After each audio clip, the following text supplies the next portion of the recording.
नमस्कार सबको। जय श्री राम, जय भीम, जय भारत। तो सबसे पहले तो मैं ढेर सारा थैंक यू करना चाहता हूँ जो मुझे आज बर्थडे विश भेज रहे हैं। और आज 27 जनवरी है, और किसी का भी अगर बर्थडे डेट 27 जनवरी है तो मेरे और मेरे परिवार की तरफ से सभी को happy birthday, God bless you always. और रही बात मेरे बर्थडे की, तो मैंने 2-3 साल पहले अपना बर्थडे मनाना बंद कर दिया था, क्योंकि मेरे साथ कुछ ऐसा हो गया था कि बर्थडे से पहले मुझे लगा कि ऐसे डिप्रेशन में चला गया था मैं। और मुझे उस वक्त थोड़ा सा बुद्धि आ गई थी दिमाग में कि अपने आप को इस तरह से ढाल के रखना है कि बड़ा खुशी में ज़्यादा उसमें शामिल नहीं होना कि मतलब वो बोर हो जाए। और अगर आपको दुख आ जाता है या गम आ जाता है तो उसमें घबराना भी नहीं है, ठीक है। अपने आप को हमेशा न्यूट्रल रखना है। तो उसी चीज़ को मैं हमेशा फॉलो करके चलता हूँ। और अगर रही बात बर्थडे डेट की, तो मैं ये सोचता हूँ कि अगर जैसे मैं रात को सोता हूँ तो दिन को मेरी आंख खुल जाती है, तो मेरा हर दिन बर्थडे है, नया जन्म होता है ना। और मैं यही सोचता हूँ कि अगर जितना भी मेरे से सोशली मैं रह सकता हूँ लोगों के साथ उतना रहूँ, ताकि जो चांस मुझे मिला है ज़िंदगी जीने का, है ना। क्योंकि जो कुछ एक हादसा मेरे साथ ऐसा हो गया था कि मैंने सोचा था कि अभी ज़िंदगी मेरी तबाह है, मतलब ख़त्म हो गया हूँ मैं। लेकिन बाय नेचर मुझे कुछ ऐसा गिफ्ट मिला गॉड की तरफ से कि मैं उसी दिन से सोचता हूँ कि मैंने जितना भी अपना आगे की लाइफ है तो सारी मैंने सोशल वर्क में देनी है। तो वही मैं करता रहता हूँ हमेशा। और मैं आपसे भी यही उम्मीद करता हूँ कि जितना आपसे हो पाता है वीडियो के माध्यम से एक दूसरे की हेल्प किया करो। बाकी आप जैसे हम सोचते हैं ना कि सुख सुख सुख सुकून, तो ये किसी के पास भी नहीं होगा। अगर कोई चाहे कम पैसा कमा रहा है, उसको ज़्यादा पैसे कमाने की लालच रहता है, और जिसने अच्छा खासा पैसा कमा लिया वो सोचता है कि नहीं ये लाइफ अच्छी है, जो है ना।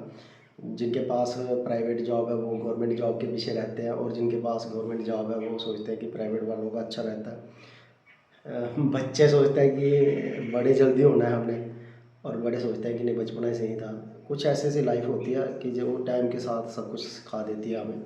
बाकी आप सोचोगे कि बर्थडे वाले दिन भी ज्ञान बांट रहा है, बट जो रियलिटी है, जो कि मैंने थोड़ा सा जल्दी इसको अचीव कर लिया है, और मैं आपके साथ भी शेयर करता हूँ। अगर किसी को मेरी बातें पसंद आती हैं तभी ठीक है, नहीं आती हैं तो एक ऐसे ही ज्ञान समझ लिया करो। एक जितने भी मिनट की वीडियोज़ एज अ वीडियो देख के इसको स्किप कर दिया करो अगर अच्छी बातें नहीं लगती हैं तो। कहने का मतलब ये है कि जितना भी आपसे हो पाता है ना उतना डाउन टू अर्थ रहो, ठीक है। बाकी ये है कि ज़्यादा झुक के भी नहीं रहना, क्योंकि दुनिया कुछ ऐसी भी होती है कि ज़्यादा जो आपको झुकाने में लगी रहती है उनके आगे झुकना भी नहीं है, ठीक है। बाकी मैं सबसे एक रिक्वेस्ट करता हूँ, जो मेरे छोटे भाई बहन हैं, मैं उनसे एक रिक्वेस्ट करता हूँ कि पढ़ाई ज़रूर करें। पढ़ना बड़ा ज़रूरी है आज के ज़माने में, तो बड़ा ज़्यादा ज़रूरी है। ऐसा नहीं है कि बिना पैसे के, हाँ पैसा तो कमा सकते हो आप बिना पढ़ाई के भी, बट उसका ये रहता है कहीं ना कहीं उसका ड्रॉबैक रहता है कि जो एजुकेशन है ना वो हमें बात करने का तरीका जो है किसी से वो सिखा सकती है अच्छे से, जो कि पैसा भी नहीं सिखाता है ना।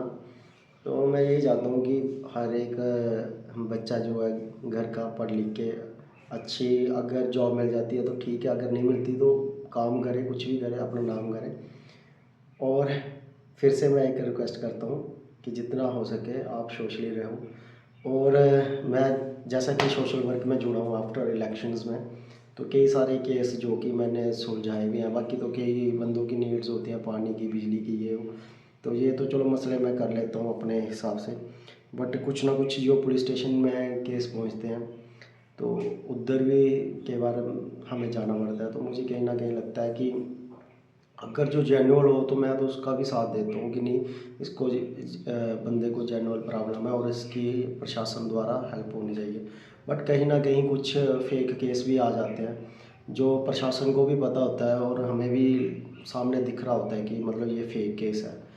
तो फिर अगले बंदे को भी सेफ कैसे करा जाए वो दोनों देखते हैं। बट जो भी, अगर मान लो किसी ने करवा ही दिया फेक केस किसी पे, ठीक है, मैक्सिमम तो ये जो लड़कियों वाले मामले होते हैं इसमें होता है। इसमें क्योंकि कानून भी बड़े सख्त हैं हमारे, तो मैं आने वाले यूथ से भी, ये जो हमारा यूथ है, इनसे भी रिक्वेस्ट करता हूँ कि प्लीज़ ये जो अफेयर वाले आपके जो भी मसले होते हैं, इसमें जितना आप बच सकते हो उससे बचो, क्योंकि इसमें फिर आगे कानून बड़े स्ट्रिक्ट हैं। और ज़्यादा सुनवाई, मैं वीडियो के माध्यम से भी बोलना चाहता हूँ कि ज़्यादा सुनवाई है जो लड़कियों की ही है, चाहे वो सही हो चाहे वो गलत हो, एंड में ज़्यादा सुनवाई लड़कियों की होती है। तो मैं लड़कियों से भी एक रिक्वेस्ट करना चाहता हूँ कि अगर जो केस जेन्युइन है वो ठीक है, अदरवाइज़ अगर आप किसी पे फेक केस लगा देते हो तो अगले बंदे का, चाहे आप बाद में कॉम्प्रोमाइज़ भी कर लेते हो उसके साथ, लेकिन सामने वाले को जो हरासमेंट होगी ना, वो पूरी उम्र उस हरासमेंट से उठ नहीं पाएगा। इतना मैं लिख के दे देता हूँ। बाकी किसी के भी अगर कोई मुद्दे हों, चाहे कहीं पे भी हो, एक हमारा टीम है, नेटवर्क है हमारा सोशल वर्क का, जितने भी हमारे सोशल भाई कर रहे हैं, सोशल वर्क कर रहे हैं, जिसमें एडवोकेट भी हैं हमारे, और एक बड़ा ही ज़्यादा एक्टिव मेंबर है हमारे बीच में, जिसका नाम है अनमोल डंग, जो लुधियाना से है, एडवोकेट है। तो उनके साथ भी अटैच रहे, जितने भी हैं, जैसे अनमोल भाई हैं वो भी सोशल वर्क करते हैं। तो आपको जो भी लगता है कि यहाँ जहाँ फील्ड में जो जो बंदा एक्टिव है, आप उनके साथ टाई अप करें और अपने जितने भी मसले हैं आपके, उनको आप सुलझाओ प्रशासन द्वारा, या फिर जो भी आपका होता है सोशल वर्क द्वारा। बाकी एक चीज़ और मैं रिक्वेस्ट करना चाहता हूँ कि मैं जब बार बार बोलता हूँ कि आप हमें सेवा का मौका दें, सेवा का मौका दें, तो आप हमें अपनी जनरल प्रॉब्लम है जो वो दिखाएं, ठीक है। अदरवाइज़ मैंने कुछ यूथ के साथ देखा है कि यूथ के मुझे 2-3 कॉलें भी आई थी, तो हो सकता है वीडियो के माध्यम से वो नाराज़ भी हो जाए। बट एक बार मुझे किसी लोकल लड़के की कॉल आ जाती है, तो वो भी बोलता कहता भैया आप मेरी एक हेल्प कर सकते हो। मैंने बोला हाँ जी बताइए। तो बोलने लगा भैया मैंने ना कहीं बेट लगा दी थी, कहीं ट्रेडिंग वगैरह करता होगा, तो वहाँ पे मैंने ऐसे अपना अमाउंट जो है वो लॉस कर दिया है, तो आप प्लीज़ मेरी हेल्प कर दो।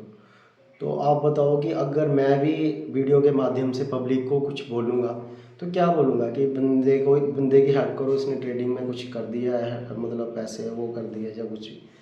तो जो भी चीज़ है वो जेन्युइन होनी चाहिए। अगर किसी को प्रॉब्लम आ जाती है, मैं तो यही भगवान से रिक्वेस्ट करता हूँ, ऊपर वाले से, कि किसी को भी कभी ऐसा ना करें कि किसी से मांगने योगा या कुछ भी ऐसा होगा ना, हमेशा बंदा देनदार ही हो, किसी का लेने वाला नहीं हो। क्योंकि आगे वही बात की जनरल, अगर कोई किसी को कुछ दे रहा है ना, तो मुझे पता है कि अगर किसी का स्टेटस या किसी कुछ भी रख देते हैं अपने कहने पे या किसी के कहने पे, तो अगर जो हमारा वो बंदा देख रहा है ना, स्टेटस या वीडियोस देख रहा है, वो भी देखेगा कि इस बंदे की प्रॉब्लम जो है वो जेन्युइन है, या मसला जो भी है जेन्युइन है या नहीं है, फिर ही वो अगले बंदे के अकाउंट में पैसे ट्रांसफ़र करेगा, जो कुछ भी करेगा, है ना। तो यही होना चाहिए, कोशिश तो यही होनी चाहिए कि पहला ऐसा मसला नहीं बाहर आना चाहिए। अगर आ भी गया तो जो अगर जेन्युइन प्रॉब्लम होगी, तो अगर आपकी किस्मत अच्छी होगी तो हमेशा वो सक्सेसफुल होता ही है कि वीडियो के माध्यम से वो उसकी हेल्प हो जाती है। तो मैं आने वाले यूथ से भी ये रिक्वेस्ट करूँगा कि प्लीज़ जितना भी आपका सोशल मीडिया पे ट्रेडिंग का रहता है उसमें थोड़ा सा बचाव करें, क्योंकि उसमें रिस्क भी रहता है। वहाँ पे लिखा होता है कि रिस्क जो है वो आपका ही है, ठीक है। तो फिर आप अपने रिस्क पे ही इसको खेला करो, या फिर कुछ भी है। और मेन चीज़ है कि पढ़ने पे ध्यान दो यार अच्छे से, और फिज़िकल एक्टिविटी जितनी भी हो आपसे गेम्स में वो ज़्यादा करो। फ़ोन को थोड़ा सा इग्नोर करो थोड़ा सा, क्योंकि ये हैबिट ही ऐसी है कि बंदा इसके बिना थोड़ा रह भी नहीं पाता। लेकिन फिर भी थोड़ी थोड़ी कोशिश करो कि फ़ोन के अलावा जो बड़ी सारी जैसे पुरानी हमारी एक्टिविटीज़ होती थी, गेम होते थे, क्रिकेट वगैरह, वॉलीबॉल वगैरह, या कुछ भी है ना, जो सारी मुझे लग रहा है कि कहीं ना कहीं वो सारी लुप्त हो गई हैं गेमें। तो प्लीज़ पेरेंट्स का भी ये फ़र्ज़ बनता है कि वो सारी गेमें या कुछ भी वो चीज़ें जो भी है खेल, वो सारे बाहर लाएं बच्चों के लिए। क्योंकि आजकल पेरेंट्स भी क्या करते हैं कि बच्चों को चुप करवाने के लिए, छोटे छोटे बच्चे होते हैं, अगर वो किसी की बात मानते हैं उनको फ़ोन दे देते हैं कि नहीं ये चुप हो।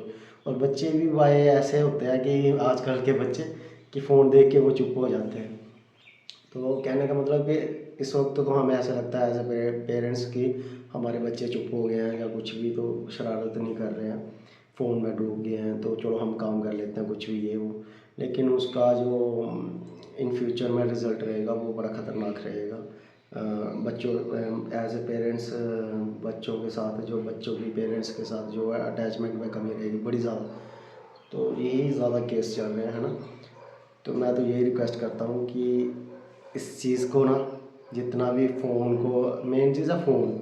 लैपटॉप तो चलो फिर भी ठीक था, और थोड़ा सा पढ़ाई की ओर ही लेके जाता था कंप्यूटर्स, लेकिन जब से ये फ़ोन हमारे आए हैं और ये हमें थोड़ा सा मिसगाइड ज़्यादा कर रहे हैं ना, है ना। तो मैं यही चाहता हूँ कि आप इसका जितना भी हो अच्छे से यूज़ करो।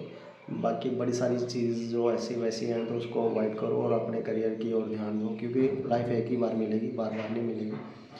बाकी जितना भी हो सके अपनी घर वालों की और अपने बारे में सोचो, ठीक है। बाकी मैं फिर से आज यही बोलना चाहता हूँ, आज जिनका भी बर्थडे है 27 जनवरी को, उनको मेरे और मेरे परिवार की तरफ से ढेर सारी शुभकामनाएं। जय भीम, जय भारत।